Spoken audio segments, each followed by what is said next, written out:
বাংলাদেশে সংঘটিত ১৯৭০ সালে মহাপ্রলয়ঙ্কারী ঘূর্ণিঝড় ও জলোচ্ছ্বাসে প্রায় ৫ লাখ মানুষের মৃত্যু হয়েছিল। কিন্তু এরপর আরেকটি ঘূর্ণিঝড় ১৯৯১ সালে প্রায় ২ লক্ষের কাছাকাছি মানুষের মৃত্যু হয়।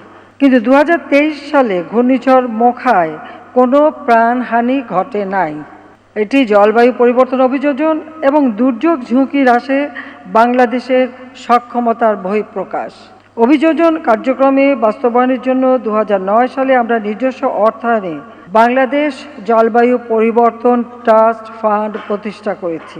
এর আওতায় এ পর্যন্ত প্রায় $৫০০ মিলিয়ন ব্যয় ৯৬৯টি প্রকল্প গ্রহণ করা হয়েছে। সামুদ্রিক বাঁধ, সাইক্লোন শেল্টার, উপকূলীয় বনায়ন ইত্যাদি কর্মসূচিতে ২০২৩-২৪ অর্থ বছরে ২৫টি সংশ্লিষ্ট মন্ত্রণালয়ের মাধ্যমে প্রায় ৩৭,০০০ কোটি টাকা আমরা ব্যয় করেছি।